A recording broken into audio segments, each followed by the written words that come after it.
Hello everyone, welcome to all of you. आज हम लोग goodbye mister Chips chapter का अध्ययन करेंगे और इसके हिंदी एक्सप्लेनेशन को समझेंगे।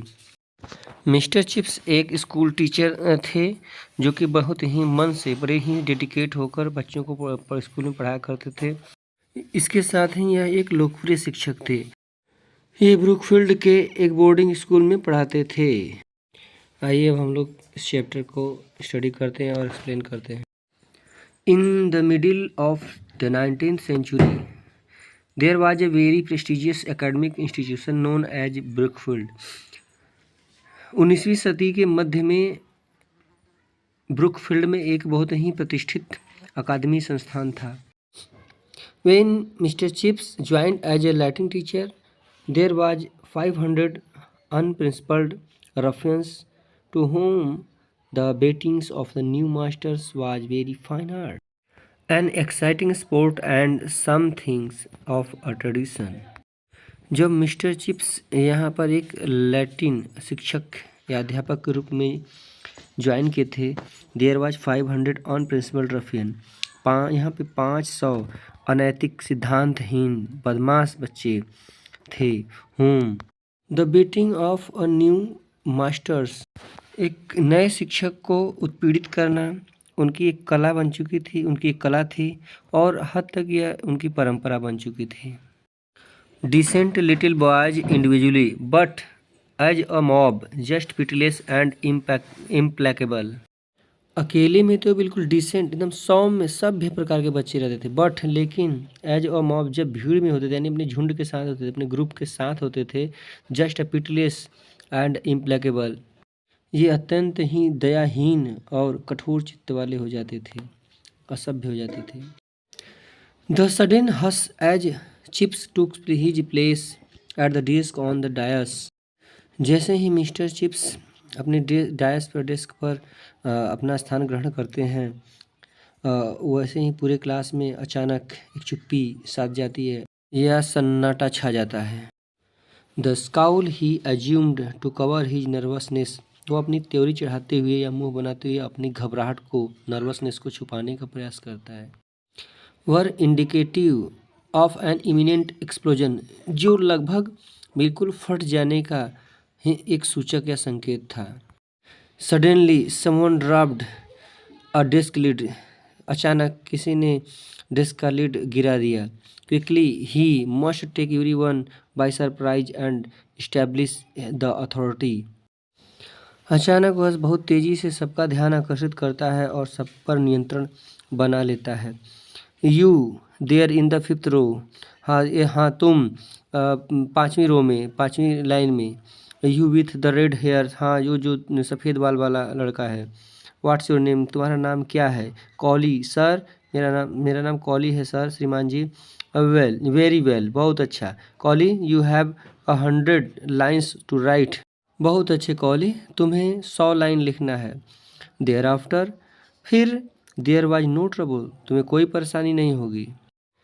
ईयर्स लेटर, वर्षों बाद, when Colley was an alderman of the city of London, जब कॉली लंदन शहर का पौर मुख्य ये था, एंड अ बैरोनेट, और एक छोटा नवाब या अमीर आदमी, एंड वेरियस अदर थिंग्स, और दूसरी अन्य बातें या अन्य चीज़ें। He sent his son also red hair to Brookfield, वह अपने बच्चे को, बेटे को ब्रुकफील्ड में पढ़ने के लिए भेजा जिसके भी बाल लाल थे।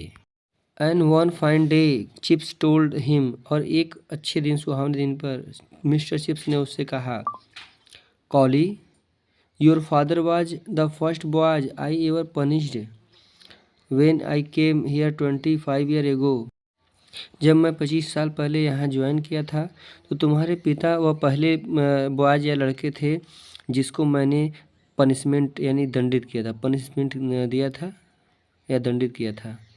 ही deserve it then and you deserve it now, तब वो उसके योग्य थे और आज तुम इसके योग्य हो, यानी जो आज तुम्हें पनिशमेंट मिला है तुम इसके योग्य हो। हाउ द क्लास लॉफ्ट, कैसे पूरा क्लास हंसा, मतलब किस प्रकार उस समय सारा क्लास हंस पड़ा था। And how sir Richard laughed when his son wrote home the story in the next Sunday letters. और sir Richard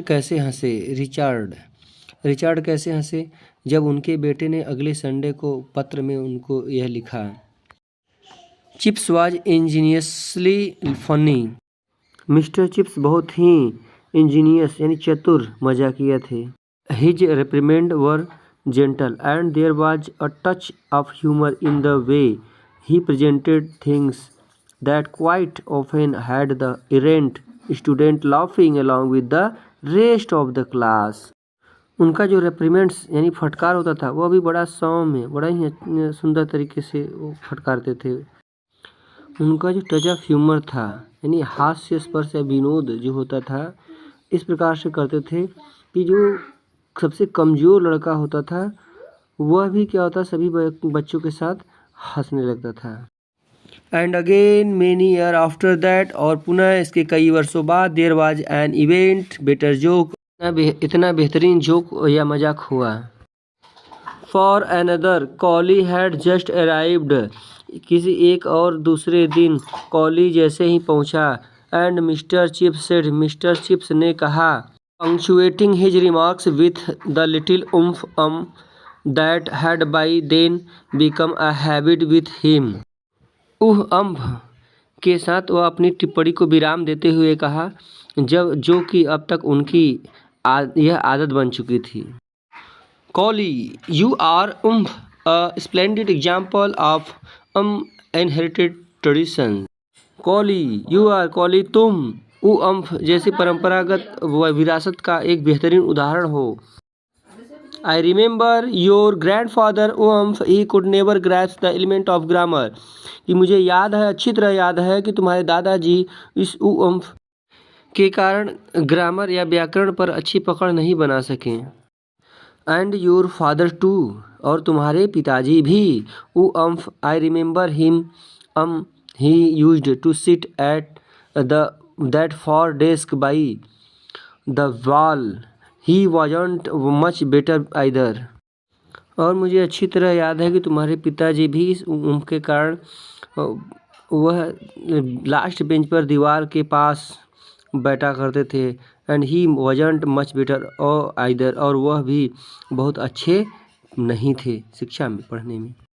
but I do believe लेकिन मुझे विश्वास है माई डियर कॉली मेरे प्यारे Colley that you are the biggest fool of the lot और तुम उन सब में से सबसे बड़े मूर्ख हो जो के परिवार से। Pour of laughter from the student made Mr. Chips' classes the happiest. बच्चों की यह जोर की हंसी जो मिस्टर चिप्स की जो कक्षा होती थी उसको सब प्रसन्न चित्त कर देता था। And the boys loved him और बच्चे उन्हें बहुत ही प्रेम करते थे।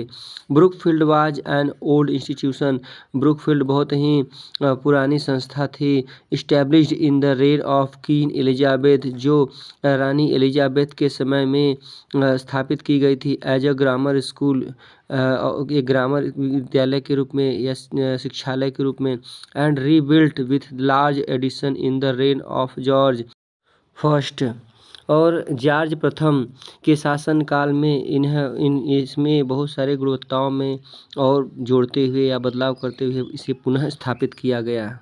Several notable family supported it कई महान और धनी या कुलीन परिवार इसको सपोर्ट या किए या सहायता दिए। नोटेबल मीन्स होता है उल्लेखनीय यानी जो ज़्यादा अमीर वगैरह या काफ़ी प्रसिद्धि प्राप्त लोग होते हैं उन्हें कहते हैं। तो ऐसे लोगों ने इसमें सहयोग दिया था। And it supplied fair samples of the history making man of the age और यह इतिहास बनाने वाले लोगों का बहुत ही सुंदर उदाहरण प्रस्तुत किया है। यह मतलब इस यूनिवर्सिटी के बारे संस्था के बारे में बात हो रही है। जजेज members of parliament colonial administration peers and इस संस्थान से जो लोग सफल पदों पर निकले उनको बता रहा है जैसे जजेज यानी न्यायाधीश मेंबर्स ऑफ पार्लियामेंट के सदस्य कॉलोनियल एडमिनिस्ट्रेशन प्रशासन के क्षेत्र में बहुत से लोग पीयर्स एंड बिशप्स ऐसे बहुत से साथी या सहयोग करने वाले एंड बिशप्स मंदिरों या चर्चों में पुजारी पृष्ठ जो होते हैं उनको बिशप्स कहते हैं। या धर्माध्यक्ष कहते हैं, जो मुखिया होते हैं धर्म का, जैसे हम लोगों कहते हैं Jagat Guru.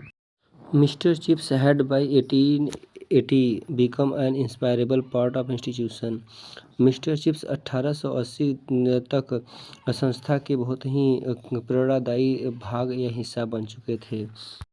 His humour was infectious. उनका जो स्वभाव था बहुत ही प्रभावशाली था, संक्रमणकारी था। And it had endeared him to legends of students till he had become a legend himself. कह कि it had endeared him to legends of student, यह उनको हजारों यानी बड़े छात्रों के समूह का लोकप्रिय बना दिया था। यह बड़े से समूह का लोकप्रिय या प्रिय हो चुके थे उनके इस स्वभाव के कारण।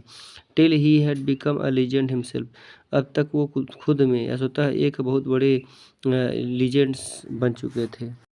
लीजेंड्स का अर्थ होता है महान छवि या बड़ी छवि, सुंदर छवि वाला व्यक्ति या सुंदर छवि या व्यक्तित्व वाला इंसान या पुरुष। अनलाइक अदर टीचर, दूसरे शिक्षकों की तरह, he did not isolate himself from the student, वह अपने आप को छात्रों से अलग नहीं रखते थे। He liked to stroll across the playing field, वह जो खेल का मैदान होता था उसमें टहला करते थे, घुमा करते थे। And watch the boys play, और बच्चों को खेलते हुए देखा करते थे। He would smile and exchange the few words with them, वह बच्चों को देखते थे और मुस्कुराते थे और कुछ बातें भी किया करते थे। When they touched their cups to him, जब वो उनके साथ बैठकर चाय पिया करते थे तो उनसे बातें भी किया करते थे और अपनी बच्चों की भावनाओं को समझते थे। इस तरह की चर्चाएं करते रहते थे। Thanks for watching. वीडियो को लाइक करें, बिल्कुल लाइक करना ना भूलें। चैनल को सब्सक्राइब कर वीडियो को ज़्यादा से ज़्यादा शेयर करें और बेल आइकन प्रेस करना ना भूलें।